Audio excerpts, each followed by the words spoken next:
Ladies and gentlemen, what is going on, everybody? This is Joseph Conlon coming to you with your NXT review on Thursday, May 28th. I think that's the date, right? Yeah, May 28th, 2020. We're here to talk about last night's NXT that I watched last night. For what I watched the entire episode. A very good show. It was a good show, in my opinion. I barely watched last week's, and I thought the week prior was solid. Um, as you all know, we're on the build to NXT TakeOver in Your House. We're going to talk about the NXT episode from last night. We're also going to talk about NXT TakeOver in Your House, too. I'm not going to predict it. I'm just going to talk about what my thoughts are on it so far. So far, we got 5 matches. 4 of them confirmed, but 5 of them basically, Johnny Gargano and Keith Lee is all but confirmed for NXT TakeOver in Your House. So we're going to talk about the 5 matches that have been confirmed for NXT TakeOver in Your House. So we're going to get to that. And let's talk some NXT, man. I haven't talked NXT in a while here on the channel. I think it's been 2 weeks.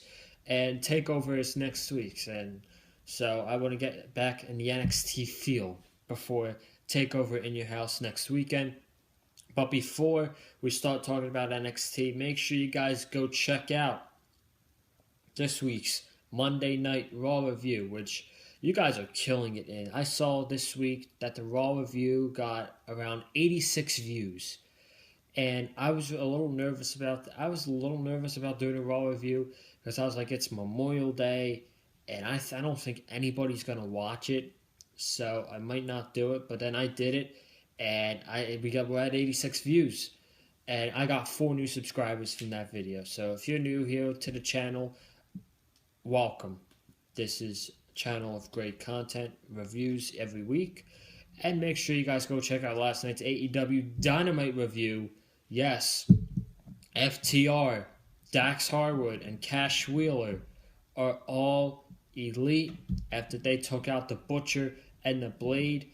And make sure and we're also talking about Chris Jericho and Mike Tyson. That has actually reached the mainstream media, TMZ, CBS Sports, it was on ESPN this morning. It's reaching mainstream, and that's incredible. That is awesome to see. Let's talk about NXT. I took notes for two matches. We started off with Drake Maverick, Kushida, and Jake Atlas in the Triple Threat Cruiserweight Championship Tournament match, where the winner would go on to face El Hijo del Fantasma in the finals for the Cruiserweight Tournament. Really good match here. I did not take notes for this, but this was a really good match, and Kushida is just damn good at what he does. He was excellent in this match. Jake Atlas, he was okay. I'm going to be honest with you guys now. Jake Atlas, he's not my cup of tea, to be real. I'm not really big on Jake Atlas. I think he kind of a weak offensive maneuver. But, who am I to say that? I'm just telling you my opinion. I'm not that big of a fan of Mr. Jake Atlas. And the match came to an end where Kushida did his hoverboard off the top rope to Jake Atlas. He put Jake Atlas in the arm breaker.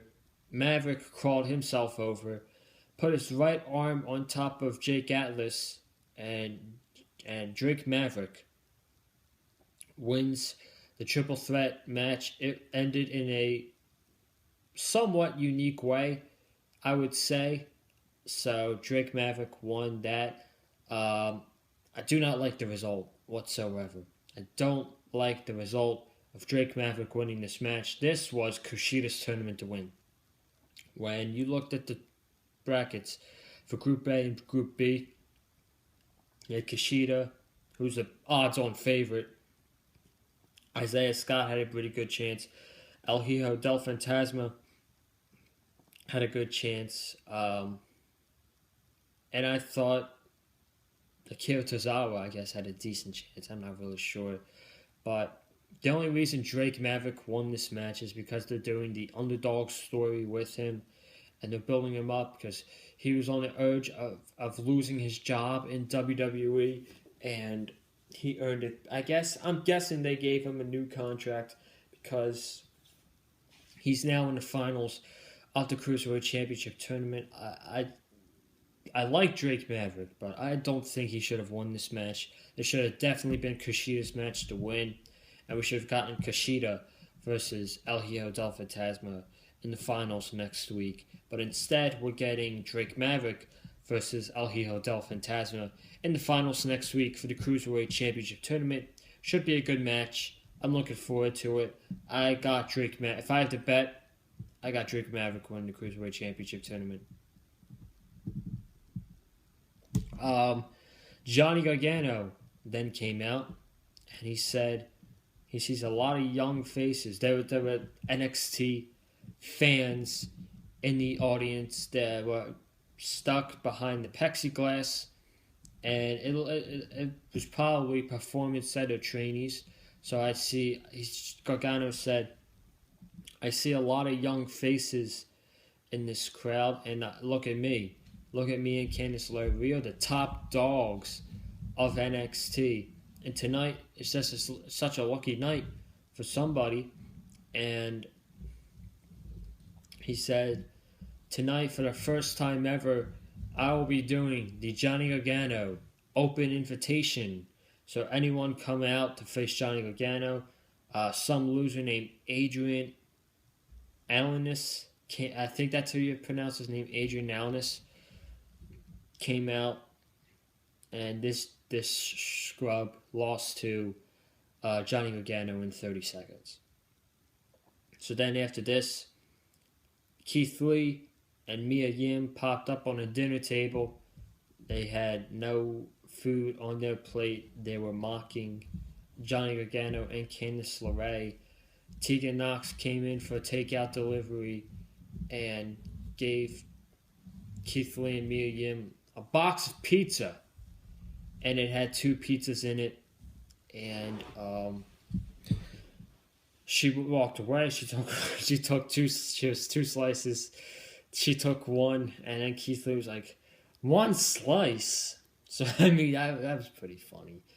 But besides that, I really wasn't a big fan of this. It was okay. Just, I don't know. They try to make it better than the Gargano segments, but I mean Johnny Gargano and Candice LeRae dinner table segments are much better than this one. And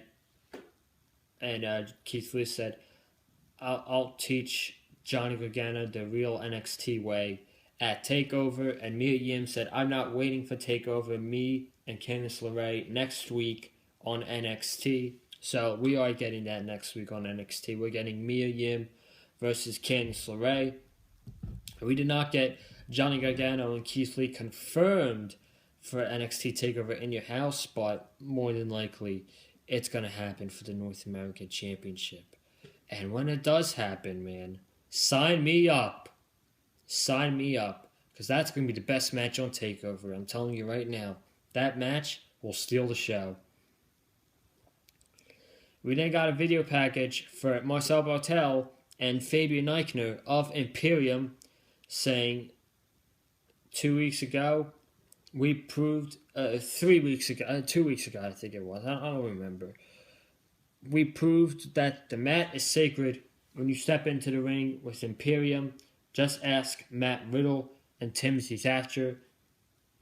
And we got guys like Oney Lorcan and Danny Burch coming after us for the tag team titles. We know they're hard hitters, but they better not miss when they step on the mat with Imperium. So that was okay. That was decent, I guess. I'm guessing we're getting an NXT tag team title match between Imperium and Oney Lorcan and Danny Burch. I don't mind that whatsoever. I think those two teams could tear the house down on any show that they're given, if it's happening at TakeOver or NXT.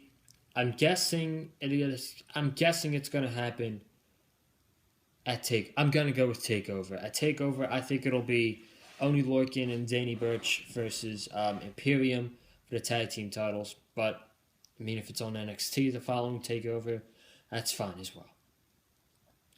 Shotzi Blackheart versus Raquel Gonzalez in a women's singles match.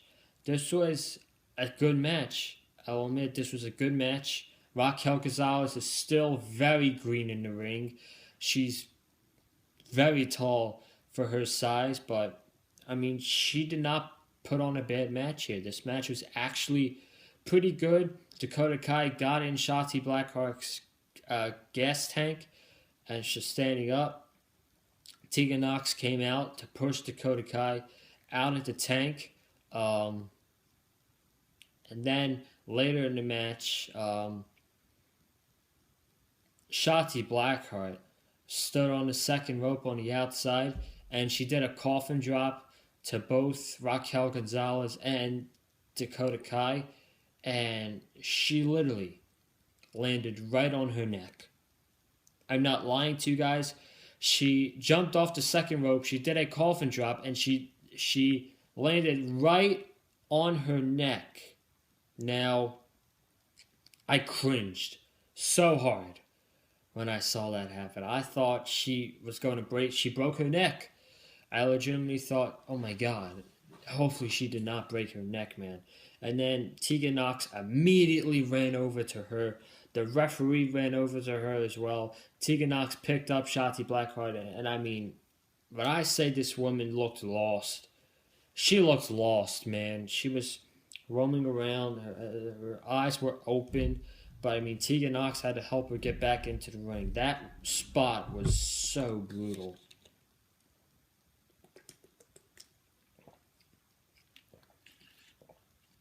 Then after that, Candice LeRae comes out and stares down Tegan Nox on the outside. Dakota Kai sees this. She takes advantage.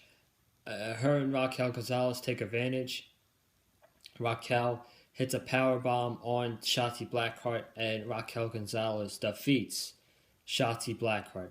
I can only guess that this is going to lead to a women's match the following week, probably between Shotzi Blackheart and Dakota Kai on NXT. That could be a pretty good match as well. I could see Shotzi and Dakota Kai having a pretty good match out of that, but the main thing out of this was that coffin drop that Shotzi Blackheart delivered. I mean, holy shit. She landed right on the back of her head. I really hope she's okay, man. I really do. We then go into a women's tag team match with Rhea Ripley and Io Shirai versus Charlotte and Chelsea Green was Charlotte's mystery partner here. I did take notes for this, so I'll run down the notes here. We'll talk about the match. So here we go. During Io Shirai's entrance, by the way, before we start, Mauro Ronaldo mentioned the passing of Hana Kimura, and we need to be respectful to each other on social media. Mauro Ronaldo is a class act. He is one of the best commentators in the world, and R.I.P. Hana Kimura. I'm glad that Mauro mentioned that during Io Shirai's entrance. Mauro Ronaldo is a class act, folks. So Chelsea Green is Charlotte's mystery partner. Did not pop me whatsoever. Ripley and Chelsea Green started the match. Chelsea slapped Rhea Ripley in the face. I don't think that was the wisest decision to do, Chelsea. Ripley gives Chelsea a headbutt, and Io tags in. Shirai hits a dropkick on Chelsea Green. Io misses a 619, and Chelsea hits a toe-pade on Io on the outside.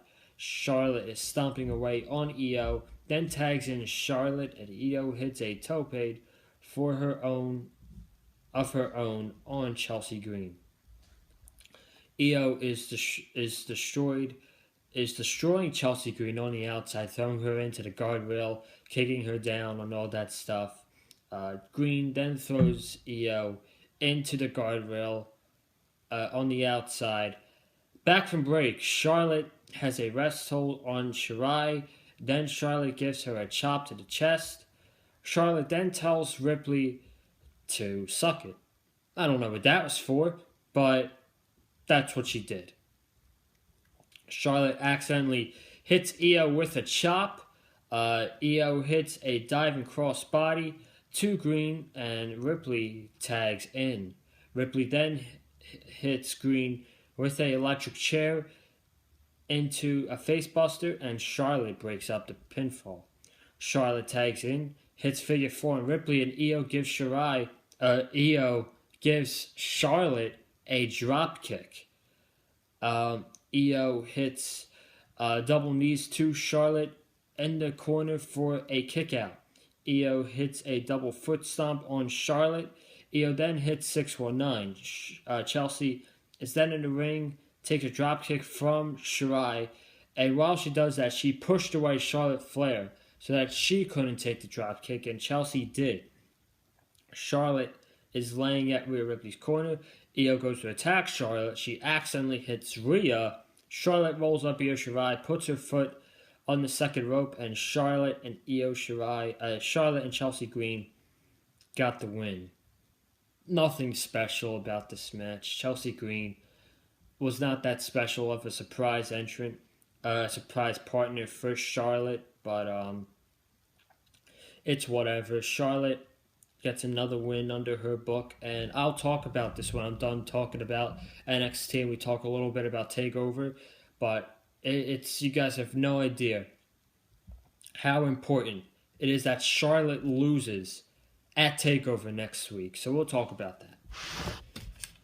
Adam Cole then had a negotiation with William Regal about a few things. He said the Undisputed Era did not deserve to get cheated out of their tag team title match. They faced a team that they were not ready for, and they need a fair shot at the NXT tag team titles. And then Regal said, it's all about you, Cole. You want the spotlight. And then Cole was like, I want the spotlight. Velveteen Dream is the person who always wants the spotlight. He thinks everything is all about him. And William Regal was like, I'll tell you what. I'll make you a deal. Both you guys want the spotlight. Meaning Adam Cole wants the spotlight and Velveteen wants the spotlight. He said, at TakeOver in your house, it will be Adam Cole defending the NXT Championship against the Velveteen Dream.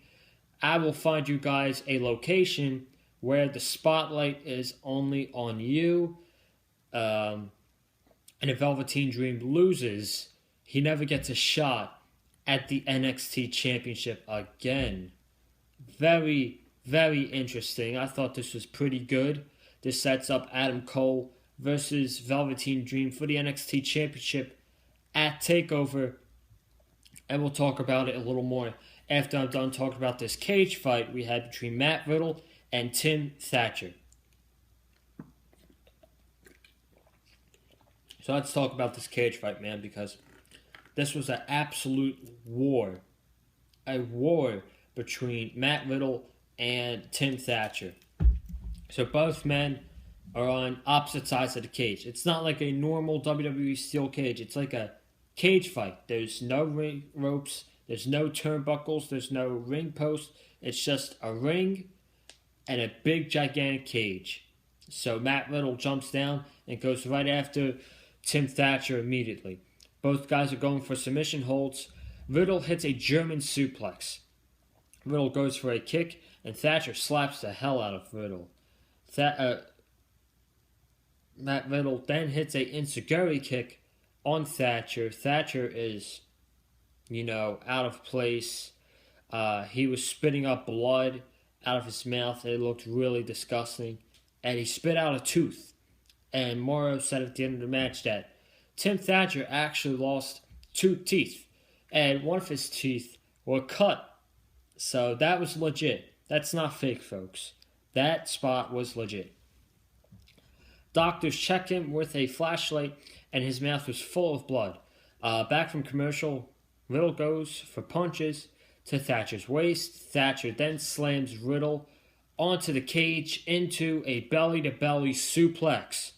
Thatcher then goes for a heel hook. Thatcher then gives Riddle a knee to the ribs. Thatcher hits a butterfly suplex and works the right arm. Both guys are on top of the cage, giving each other forearms. Thatcher goes for another heel hook, and this time Matt Riddle escapes. Riddle goes for a set time on top of the cage, and he misses. So that had to hurt because there was padding. I think there was padding on top of the cage, but it sounded like a hard fall for Matt Riddle. Riddle hits a ripcord knee, and Thatcher falls onto the ring canvas. Riddle then jumps off the cage, hitting the floating bro on Thatcher. Incredible spot there. That spot was really good. Riddle then runs into the cage when Thatcher throws him into it, and Thatcher has a sleeper hold in on Riddle. Riddle then slams Thatcher into the cage. There's a set time with Thatcher on him. Thatcher lets go. Thatcher is then right on top of Riddle, and Tim Thatcher wins this match via Matt Riddle passing out. Folks, this match was an absolute war. This was, these two were just going to beat the hell out of each other the entire time for this cage fight. Kurt Angle was the referee. He did a good job.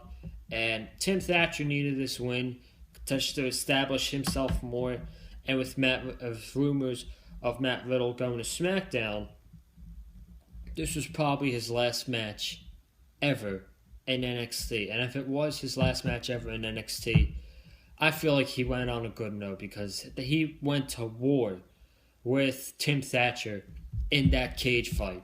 That was physical. If there's one word to describe that cage fight, it was physical and hard hitting. I loved it. I love that stuff. Now, before we get out of here, let's talk about TakeOver for a few more minutes. Maybe like 4 or 5 minutes. We got 4 matches official for TakeOver. 5, probably. We got Finn Balor versus Damian Priest. I'm not going to full-blown talk about the matches because I'm doing previewing predictions for NXT TakeOver in your house next week here on the Big Fight Field channel. But you got Finn Balor and Damian Priest. Tommaso Ciampa versus Karrion Kross. Johnny Gargano versus Keith Lee for the North American Championship, which was not officially announced, and then we got Rhea Ripley, Io Shirai, Charlotte for the NXT Women's Championship, and we got the new match that was announced for tonight, Adam Cole versus Velveteen Dream for the NXT Championship. Let's talk about this match for a little bit, man. Let's talk about Adam Cole defending his championship against Velveteen Dream. Now, in that segment, William Regal did say that both you guys want the spotlight, and I will find you a private area with a ring where the spotlight will be just on you. So, is this match, is Adam Cole versus Velveteen Dream at TakeOver going to be cinematic? It's looking like it. It's looking like that way that we could be seeing Adam Cole versus Velveteen Dream in a one-on-one cinematic match for the NXT Championship.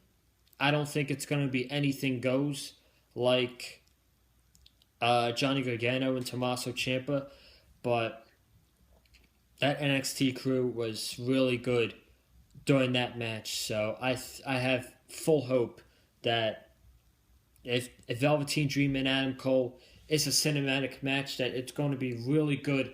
And I hope it's really good, man, because that first match they had on May 6th was very disappointing. And I know that Velveteen Dream and Adam Cole could have a great match on a big stage like TakeOver, and they're going to do just that. So I'm really looking forward to that. And then we got the other match I want to talk about now, Io Shirai, Rhea Ripley, Charlotte Flair for the NXT Women's Championship next weekend. I know everybody knows this, but you guys have no idea. It is so important that Charlotte Flair must lose the NXT Championship next Sunday night. She has devalued the NXT Women's Championship and the NXT Women's Division since she beat Rhea Ripley at WrestleMania. They need to get that championship off of Charlotte Flair. She is killing the ratings in a terrible way. No one wants to see Charlotte Flair on Raw, SmackDown, and NXT. Nobody wants to see that. I don't care if it's Rhea Ripley. I don't care if it's Io Shirai that wins the NXT Women's Championship next week. Get the title off of Charlotte Flair, please. I'm begging you. It needs to happen. She is not helping NXT whatsoever. And she needs to go, as much as we hate seeing Charlotte on the main roster, she needs to go back to Monday Night Raw. And that's all I'm going to talk about for the NXT TakeOver. I'm going to do a preview and predictions video for next either Thursday or Friday, so stay tuned. And I'm getting out of here. Thank you guys for watching this NXT review. If you haven't already, subscribe right here on the Big Fight Field channel, as we're 16 subscribers away from 100 subscribers. So please do that. Comment down below what you thought of this week's NXT. If you thought this week's NXT was a very good show, hit that like button, man. Follow me on Twitter at Conlon_Joseph. Follow me on Instagram at Conlon_Joseph. And follow Eddie on Twitter at Eddie Mullins515. Let's get him up to 200 followers over on Twitter. I'm getting out of here. I may or may not be back here tomorrow for SmackDown, but I will be here for News and Rumors on Sunday. I'm going to try to change it up a little bit, make it shorter. So that's that for you guys. I'm getting out of here. Have a good day and stay safe.